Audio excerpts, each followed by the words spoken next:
Olá, mulheres! Hoje é a nossa leitura 111 de 365 dias. Seguiremos lendo o livro de Josué, hoje no capítulo 22, a partir do verso 21. Vamos juntas? Então os filhos de Ruben, os filhos de Gade e a meia tribo de Manassés responderam aos cabeças dos grupos de milhares de Israel. O poderoso Deus, o Senhor, Ele sabe e Israel mesmo saberá. Se foi em rebeldia ou por infidelidade contra o Senhor que fizemos isso. Não nos poupem a vida no dia de hoje. Se edificarmos um altar para deixarmos de seguir o Senhor, ou para sobre ele oferecermos holocausto e oferta de cereais, ou sobre ele fazermos oferta pacífica, que o Senhor mesmo nos responsabilize por isso. Pelo contrário, fizemos isso por causa da seguinte preocupação.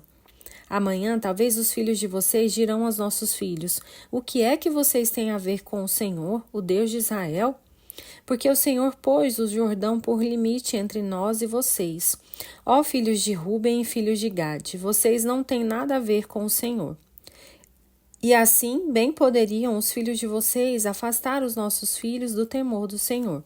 Por isso dissemos: vamos edificar um altar, não para holocausto, nem para sacrifício, mas para que entre nós e vocês, e entre as nossas gerações, depois de nós, nos sirva de testemunho, e possamos servir o Senhor na presença dele com os nossos holocaustos, os nossos sacrifícios e as nossas ofertas pacíficas. E também para que no futuro os filhos de vocês não digam aos nossos filhos: vocês não têm nada a ver com o Senhor. Por isso dissemos: se no futuro disserem algo assim a nós ou aos nossos descendentes, responderemos: vejam o modelo do altar do Senhor que os nossos pais fizeram, não para holocausto, nem para sacrifício, mas para testemunho entre nós e vocês. Longe de nós a intenção de nos rebelarmos contra o Senhor e deixarmos hoje de seguir o Senhor, edificando um altar para o holocausto, oferta de cereais ou sacrifício, altar que não é altar do Senhor nosso Deus, que está diante do seu tabernáculo. Quando o sacerdote Finéias, os chefes da congregação e os cabeças dos grupos de milhares de Israel que estavam com ele ouviram as palavras que disseram os filhos de Ruben, os filhos de Gade e os filhos de Manassés, deram-se por satisfeitos.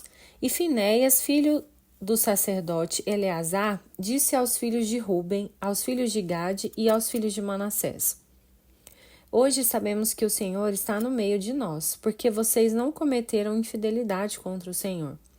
Assim vocês livrarão os filhos de Israel da mão do Senhor. Finéias, filho do sacerdote Eleazar, e os chefes, deixando os filhos de Ruben e os filhos de Gade, voltaram da terra de Gileade para a terra de Canaã, aos filhos de Israel, e lhes deram relatório de tudo. Com esta resposta, os filhos de Israel se deram por satisfeitos e bendizeram a Deus, e não falaram mais de ir e fazer guerra contra eles, para destruírem a terra em que habitavam os filhos de Ruben e os filhos de Gade. Os filhos de Ruben e os filhos de Gade chamaram o altar de testemunho, porque disseram: é um testemunho entre nós de que o Senhor é Deus. Seguiremos agora em Josué, capítulo 23, a partir do verso 1. Muito tempo havia se passado desde que o Senhor tinha dado a Israel repouso de todos os inimigos ao redor. Josué agora já era bem idoso. Ele chamou todo Israel, os seus anciões, os seus chefes, os seus juízes e os seus oficiais, e lhe disse: já estou bem velho, e vocês já viram tudo o que o Senhor, seu Deus, fez com todas essas nações por causa de vocês, porque o Senhor, seu Deus, é o que lutou por vocês. Vejam bem, por sorteio eu reparti entre as tribos de vocês essas nações que restam, juntamente com todas as nações que tenho eliminado desde o Jordão até o Mar Grande na direção do pôr do sol. O Senhor, seu Deus, as afastará e as expulsará da presença de vocês, e vocês tomarão posse das terras dessas nações, como o Senhor, seu Deus, prometeu. Portanto, esforcem-se muito para guardar e cumprir tudo o que está escrito no livro da lei de Moisés, para que dela não se afastem, nem para a direita, nem para a esquerda, e para que não se misturem com essas nações que restaram entre vocês. Não façam menção dos nomes de seus deuses, nem jurem por eles. Não sirvam nem adorem estes deuses. Pelo contrário, apeguem-se ao Senhor, seu Deus, como vocês têm feito até o dia de hoje, porque o Senhor expulsou de diante de vocês grandes e fortes nações. E até o dia de hoje, ninguém conseguiu resistir a vocês. Um só de vocês perseguirá 1000, pois o Senhor, seu Deus, é quem luta por vocês, como ele prometeu. Portanto, empenhem-se em amar o Senhor, seu Deus, porque se vocês se desviarem dele e se apegarem ao que resta dessas nações que ainda se encontram entre vocês, e se unirem com ela por meio de casamento, e se misturarem com ela e elas com vocês, saibam com certeza que o Senhor, seu Deus, não expulsará mais essas nações de diante de vocês. Pelo contrário, elas serão um laço e uma rede para vocês, e açoite nas costas, e espinhos nos olhos, até que vocês desapareçam dessa boa terra que o Senhor, seu Deus, lhes deu. Eis que hoje sigo pelo caminho de todos os mortais, e vocês sabem, de todo o coração e de toda a alma, que nem uma só promessa falhou de todas as boas palavras que o Senhor, seu Deus, lhes falou. Todas se cumpriram, nenhuma delas falhou. E assim como se cumpriram todas essas boas coisas que o Senhor, seu Deus, lhe prometeu, assim o Senhor também cumprirá contra vocês todas as ameaças, até que os destrua de sobre a boa terra que o Senhor, seu Deus, lhe deu. Se violarem a aliança que o Senhor, seu Deus, lhes ordenou, e forem e servirem outros deuses e os adorarem, a ira do Senhor se acenderá sobre vocês, e logo vocês desaparecerão da boa terra que ele lhes deu. Leremos agora Lucas capítulo 20, a partir do verso 27. Chegando alguns dos saduceus que dizem não haver ressurreição, perguntaram a Jesus: Mestre, Moisés nos deixou escrito que se um homem casado morrer sem deixar filhos, o irmão desse homem deve casar com a viúva e gerar descendentes para o falecido. Ora, havia sete irmãos. O primeiro casou e morreu sem filhos. O segundo e o terceiro também casaram com a viúva. E assim foi com os 7. Todos morreram sem deixar filhos. Por fim, morreu também a mulher. Portanto, na ressurreição, de qual deles a mulher será esposa? Porque os 7 casaram com ela. Jesus respondeu: Os filhos deste mundo casam e se dão em casamento.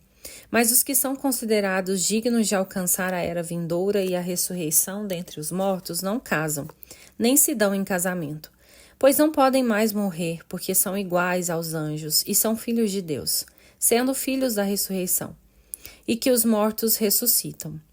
Moisés o indicou no trecho referente à sarça, quando afirma que o Senhor é o Deus de Abraão, o Deus de Isaque e o Deus de Jacó.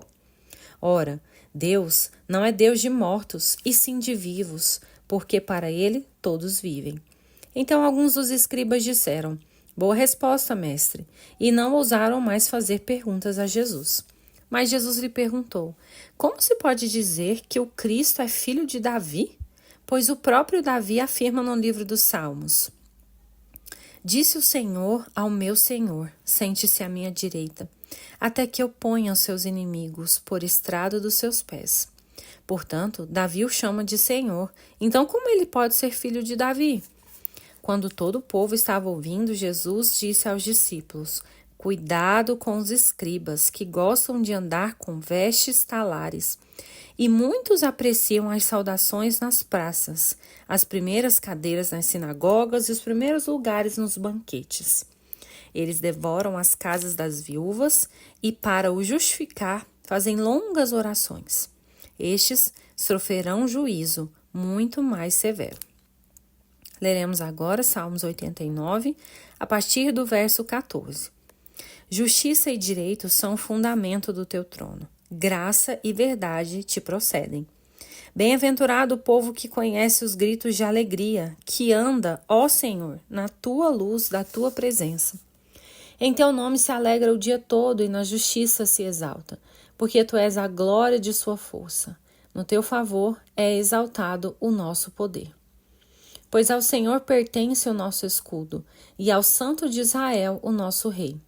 Outrora falaste em visão aos teus santos e dissestes: a um herói concedi o poder de socorrer do meio do povo. Exaltei um escolhido. Encontrei Davi, meu servo, com o meu santo óleo o ungi. A minha mão estará sempre com ele, o meu braço o fortalecerá. O inimigo jamais o surpreenderá, nem será ele humilhado pelo filho da perversidade. Esmagarei diante deles os seus adversários, e destruirei aqueles que o odeiam. A minha fidelidade e a minha bondade o acompanharão, e em meu nome crescerá o seu poder. Porei a sua mão sobre o mar e a sua direita sobre os rios. Ele me invocará dizendo: Tu és o meu Pai, meu Deus e a rocha da minha salvação. Por isso farei dele o meu primogênito, mais elevado entre os reis da terra. Conservarei para sempre a minha bondade para com ele, e lhe confirmarei a minha aliança. Farei durar para sempre a sua descendência, e o seu trono ficará firme enquanto o céu existir. Se os filhos dele desprezarem a minha lei e não andarem nos meus juízos, se violarem os meus preceitos e não guardarem os meus mandamentos, então punirei com vara suas transgressões e com açoites a sua iniquidade. Mas jamais retirarei deles a minha bondade, nem desmentirei a minha fidelidade. Não violarei a minha aliança, nem modificarei o que os meus lábios prometeram. Uma vez jurei por minha santidade, que nunca mentiria a Davi. A sua posteridade durará para sempre, e o seu trono como o sol diante de mim. Ele será estabelecido para sempre como a lua, e fiel como a testemunha nos céus. Leremos agora, para finalizar, Provérbios, capítulo 13, a partir do verso 17 até o 19. O mensageiro perverso se precipita no mal, mas o embaixador fiel produz cura. Pobreza e vergonha sobrevêm ao que rejeita a instrução, mas o que aceita a repreensão será honrado. O desejo que se cumpre agrada a alma, mas os tolos detestam afastar-se do mal. Amém? Glória a Deus pela sua palavra bendita. Que você tenha uma semana abençoada e protegida pelo nosso Senhor Jesus. Eu sou a Jéssica e te espero na próxima leitura.